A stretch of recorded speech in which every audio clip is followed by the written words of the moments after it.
Want to watch a movie series that combines narration and real-life footage? Well, you're in luck.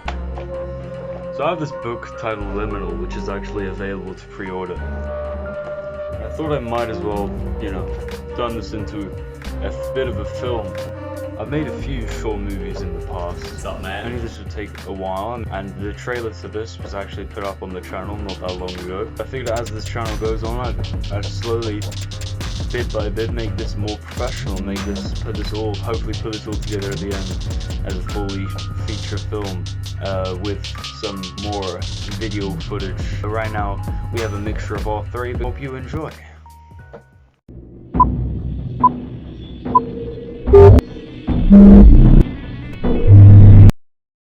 That night, the nightmares troubled me again. In my sleepy haze, the buzzing sound of current zapped through and around the fibers of my skin. Pulses of beeping sounds and sparks of light engulfed me. My heart melted with dread, overflowing with boiling crimson blood. I could feel the piercing of needles into my arm's crevice, plunging chemicals through my bloodstream. From the distance yonder, two unblinking daggers of light pursued me. I am not meant to be here. Through those lights, I could see gloved hands wrapping their fingers over my eyes and mouth, suffocating me. Helplessly, I scattered my breaths before my orifices were blockaded. My lungs were beating with fear. Suddenly, the captivity of my held breath was released, and I slung my head up from the pillow. My torso pulled itself up like it had puppet strings attached to it. Except, I had to crack my puppet limbs and puppet spine back into place. I caught my frantic breath and slowed it down. Through deep inhalation, I attempted soothing myself after the emotional storm I'd been in. Yet my eyes were still watery from the event. Scanning my peripherals, all that I could make out were white, dull, yet breathing walls. In my dizziness, everything seemed to spin and dance, then pause. Still boring. 4 white walls, as captivating as a padded cell. Silently, I lay still in my box like Schrodinger's cat. But then, it was that buzzing sensation that called for my attention to get up and out. The potency of being alive today came with more of a kick than before. This morning, in my entranced flurry of perception, I was ready. Awake, sleeping in the middle, liminal.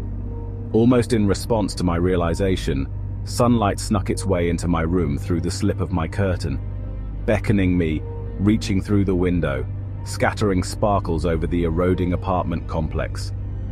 I sat up to take a closer look.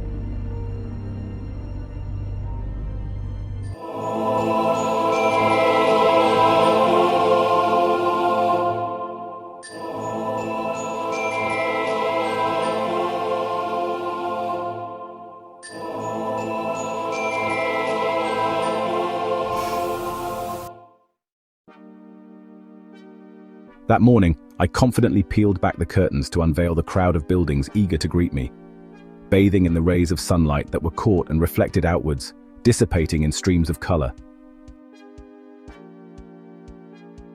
Silver-plated prisms that each seemed to grow and cultivate day by day. Strips of metropolis, each divided by beds of water that attracted birds to furcate in parades. Our urban sprawl was sweetly glazed in iridescent lights like a Christmas tree. It had become a monumental hotspot for attraction. One big advertisement, magnetizing agriculture like flies to a lantern.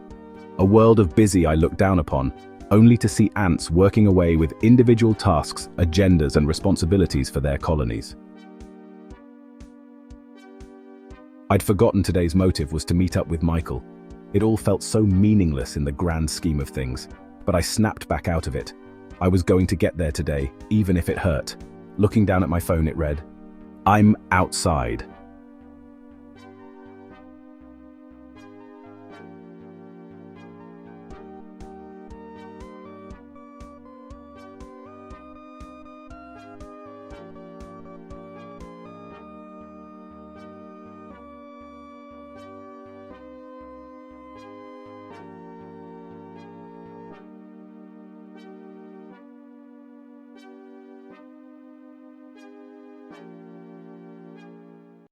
Leaving the room through the door was exhilarating. Instantaneously, all my problems felt resolved.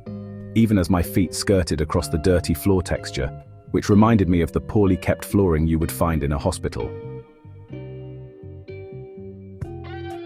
It was a pain traversing down our shoddy, endless stairway, spiraling down circles upon circles, thinking timeless thoughts, ruminating about my life. I always detested living in the now, always looking for an escape. Michael stood at the main door in a huff, despite the sun being so buoyant and the birds choiring. I daren't ask if he's okay though. I've learnt as much over 10 years. Everyone seemed to have something to do today. The streets were littered with people, traffic and commotion. I looked through the glass panes to my left to see countless people in suits and ties overlooking documents on their computers. Then to my right, a smokers group congregating underneath a lime green tree. Puffs of smoke billowing upwards into the shrubbery of the willow and my lungs. Smelling the musky cigarette tar was enough to kick out a cough from me. All until we paused, I turned first as I saw the cafe. It beckoned the both of us with a fluorescent olive green sign that read, Liminal Café. Ambiance, comfort, and the scent of good coffee permeated my soul. Outside were warm metal pub chairs with matching green aesthetic umbrella poles, saucers and teapots, older men and women taking in the calmness of it all. We could stay here. Michael meandered towards the till, while I was tasked to find a table for us. At the onset, the parlour appeared as any outlet serving coffee in the city. Except, crossing from the queue, my eyes were met and enchanted by a pine green grand hall of chairs, tables and art dimly illuminated by candles and the sparkles from overhanging chandeliers. Gazing around, the area seemed familiar. The ceiling and floor seemed to meld together like interwoven fabric. Walls around me were draped in olive green curtains. In my seat alone, I felt microscopic. Michael ordered some beer at the till. I petitioned for some Earl Grey, like a true British would. Whilst watching, I found myself enveloped in a Proustian reminiscence, stumbling back into Paris in 2019, a holiday I couldn't forget. Maids that would cater to the most delicious of brunches and desserts. Lakeside walks through valleys of bramble and heather, ancient villages that looked straight out of a fairy tale, and best of all, outside cafe parlours in the city square, rife with cheery faces and soothing spirit. The same sort of old faces were now staring callously back at me. Interrupting my special process, Michael brought out a spurring glass bottle of booze out in front of me. Almost instantaneously, my eyes locked onto the target. I followed after the bottle, lifting the broth up to my lips and guzzling. Surprise? Surprise? Alex. It always had to go there. What a shame to ruin this friendly family feeling with alcohol. Michael and I always did drink. It always seemed to bring out Michael's character. Me? Come to think about it, a strong sense of dissociation cut its way through the whole of that morning, before I had even drank. Being here drunk took down the ruse of normality that took over. Things just weren't as they seemed. Surely enough, people started leaving. We crashed it. Sunset. Shifts stopped, oblivious to the fact everyone was out and gone, while we were on Instagram. A sudden sleepiness hit me strongly, without a chance in hell of fighting it. Wooden tiles pooled and sank into fluid liquid patterns. Tiny waves emitted from underneath my feet. A step forward from the chair, and I would fall into the mess. Our room rotated slowly diagonally, leaving me completely unbalanced. I mean, it was absurd. The paintings were all black, my body locked in place, trying ever so desperately to get up. My limbs seemed to be struggling to keep up with where they were intended to be. Laying back into my chair, low, somber piano notes from the speakers streamed into my head.